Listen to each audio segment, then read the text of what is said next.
Meet me on the rooftop, all my fellow feature outlaws. This is Card Games vs. Humanity, and I am the Anna Double G. Back with your weekly dose of Yu-Gi-Oh! Comedy recap that you never knew you needed, but you're just so glad that you have now. So with that shilling out of the way, let's meet up with our hero Yugi, who doesn't adhere at all to the typical anime school rooftop scene by staring blankly into the distance, wondering how his grandfather got captured. What could Pegasus possibly want with me?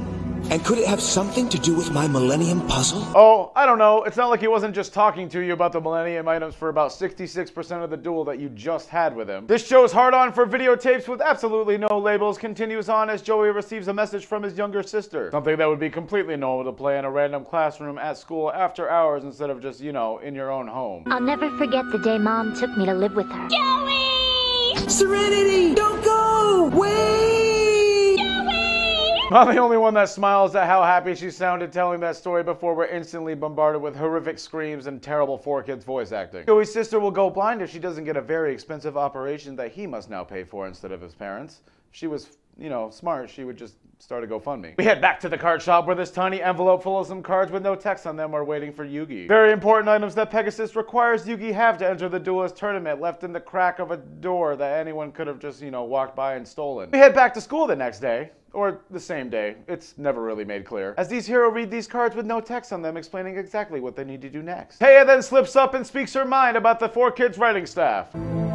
This is bad. Naturally, because we were on the rooftop and then came back to class, it's important we head back to the rooftop again so people don't forget that this is an anime. They then reminisce about the time they became friends, aka that time Joey and Tristan got their ass beat by a 30-year-old man posing as a high schooler after claiming that they were trying to toughen Yugi up by, you know, just taking away his items. What do we do? Shh! Yes, Joey, shushing your friend is the correct decision. Maybe if you're real quiet, the bully that already beat the shit out of you won't notice you anymore and go after a small child. We then get a scene of a 30-year-old man assaulting a small child. Say your prayers, you runt. I take it back. Joey knew exactly what to do. Moving forward, we find our hero Yugi standing in front of a cruise ship that even Jeff Bezos would raise an eyebrow at, as his best friend Joey shows off his solid snake skills by trying to sneak into the lower hatches of the boat. Naturally, he is caught immediately because for some reason the best friends that just talked about helping Yugi together didn't coordinate a single fucking thing or tell each other that they were gonna sneak on the boat. Single phone call is all it would have taken. Yugi shares one of his star chips with Joey, allowing them both to get on the boat and join the tournament officially. But just then a wild slut appears as Joey shows us all the true meaning of subtlety. Whoa! Check it out! Inside the boat, our heroes join the rest of the basic dueling bitches inside the sleeping quarters that generally looks like it's a playroom for preschoolers with no bathroom, no beds, no privacy, and yeah, I can kind of get why Joey was complaining. The national champions Rex and Weevil appear, making fun of all the lesser duelists who are here to trade with each other, trying to strengthen their decks. It's also a good chance to get a feel for your opponent's card. Okay, that kid literally has a piece of Exodia, and I'm pretty sure later on in the show, one of the rare hunters explains that there's like maybe a few copies of each in the entire world, and that kid has one right there. Yugi, you might want to grab it. Our current chicken breast with attitude is currently complaining about the lack of service on this boat. Mai wants service. Luckily for her, Rex is ready to give it to her. Unlucky for us, I'm pretty sure he's 13 and she's like 22. In another few hours, the sun will rise. What the fuck does that mean? Bakura appears on the boat to gaze into the night sky for about 5 seconds with absolutely no warning or backstory. And considering this is his introduction to the show, I can kind of start seeing why he tried stealing Yugi's screen time. Mai sluts herself out without hesitation, offering to give Rex a kiss should he be able to defeat her in a duel. He hastily accepts because he understands she made the mistake of not specifying where she has to kiss him. And just when, wait, never mind, we're back to Joey and Yugi giving him the time wizard. Wait, never mind, we're back to Mai and Rex. Okay then, cut the cards. Playing with your deck, huh? What do you mean playing with her deck? You both have your own deck. Why is she showing the top 5 cards of her deck to you? Like, are you playing fucking Uno? What is this?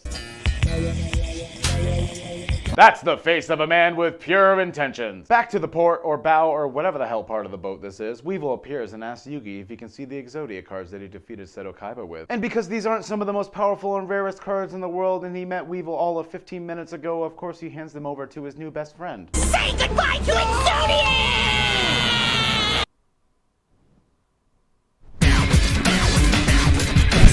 Being the total bitches that they are, Joey and Yugi decide not to throw Weevil overboard, instead jumping into the water to save some precious cardboard. Which while I want to make fun of them, is a feeling I can totally understand, and that's without living in a world where they actually have hidden magical powers.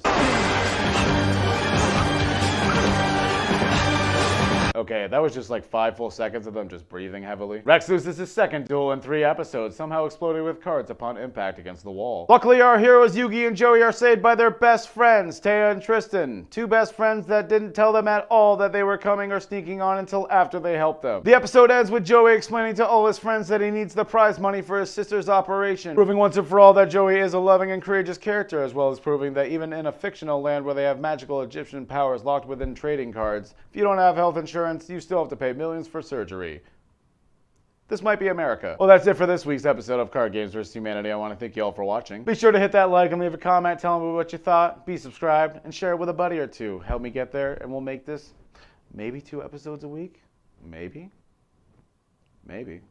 I don't know. It takes time. I'll try. Tune in next week where we find out a few hours later if the sun actually did rise. I think Tristan's just trolling. And of course, a shout out to all my patrons. Should I need eye surgery next year from staring at my screen from editing too long, I expect one of you to be my replacement set. This has been the man from Earth with all the girth, ladies and gentlemen. Be the character you know you're worth. Later. Back to the port or bow or whatever the hell part of the boat this is. We will appear. Nah, I can do better. Tune in next week's where we. Tune in. Something that would be completely normal to play on a random.